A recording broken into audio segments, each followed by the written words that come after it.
Hey everyone, it's Kast of Kastas Pell, and today we're talking about reversal work. And I'm excited to talk about this because there's a lot of different things here and there. You know, it depends on what you want to fucking believe in the end. But when it comes to reversal work, first thing's important. It's best to understand which spirits you're dealing with in the first place. For me personally, I enjoy my Barons and my Papa Legba, my Ganesha, when it comes to any type of portal, crossroad, reversal work. And the reason why I say reversal work is because when you're dealing with any type of reversal work or anything that's changing or manipulating a situation, you're literally dealing in the crossroads no matter what. You're dealing with a choice, you're dealing with having something change and you being able to let something go in order to pay that price for it. There is price for things and when it comes to magic, and I don't mean like price like, oh, you gotta sacrifice your health or anything like that. And that can be the case depending on what you're trying to do. And I'm not going to pretend like this shit's not there. The shit's there.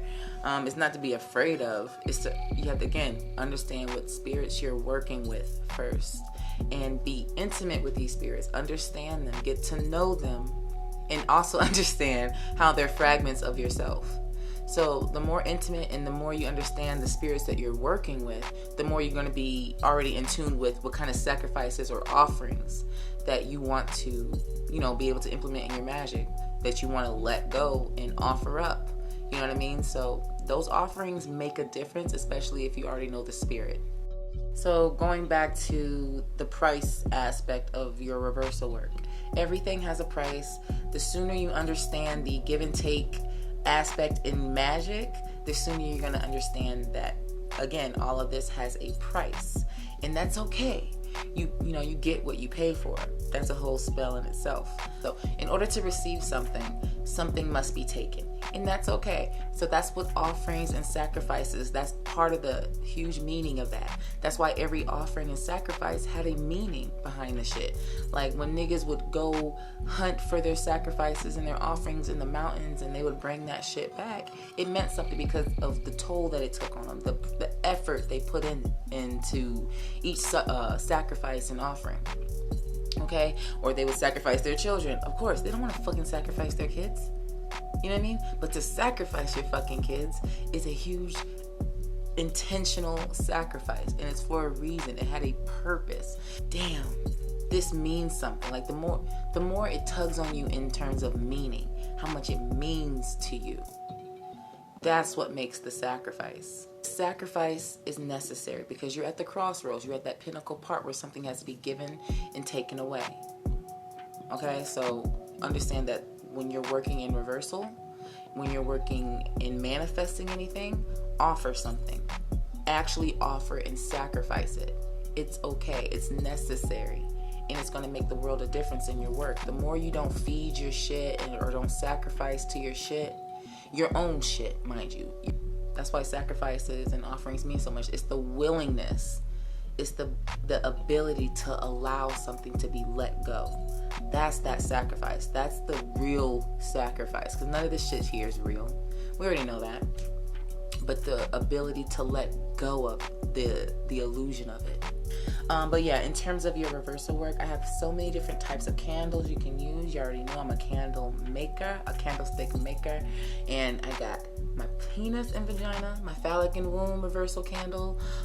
Especially for those who feel like they got juju on them, who want to take this shit off and put it back to the sender. That's why I have these ones, because what are you going to do with that juju once it's off you? That's what people don't realize. That energy is still a thing.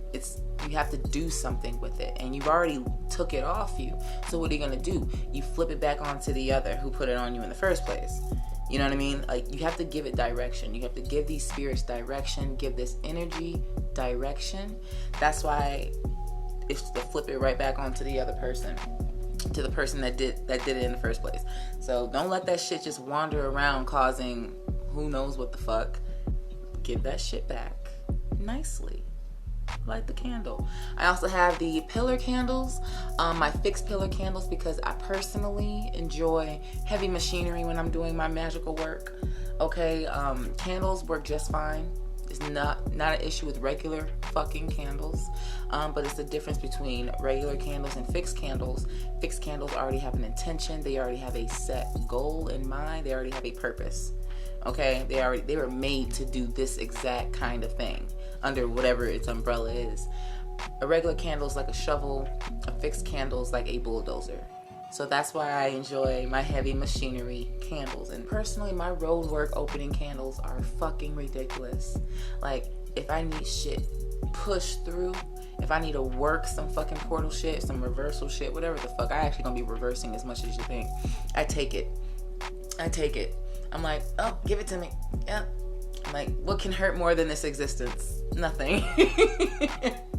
Like, nothing can really fuck with me. I'm already over it. But yes, next to that, I have the skull candles. I have the large, the medium, and yes, my nails, y'all. I was peeling off my nail polish because I'm changing it. But small, medium, large. So I have the skulls as well. I have the jar reversal candles. I have the tea lights as well. I have the little mini pillars. Like, if you guys just want the little mini pillars, I have those. Actually, I will have those. I'm about to put those in the store most likely today.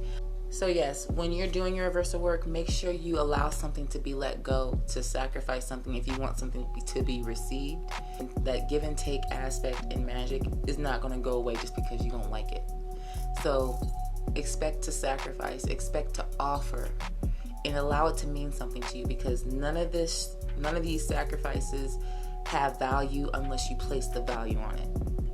Like, coffee used to be a huge sacrifice to gods, but you can buy that shit at the store for $8 for a nice little, jar of that shit.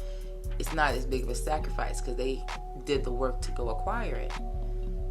Unless you put the value on it. Unless you bought that coffee with your last $8 fucking dollars. You know what I mean? You have to have meaning on that shit. None of this is going to have meaning unless you place it on there yourself. And you'll know if it means something to you, okay? Don't fool yourself. That's why honesty is important. If you can't believe your own lie, what makes you think the spirits are going to fucking believe that shit? What kind of fucking spirits you think?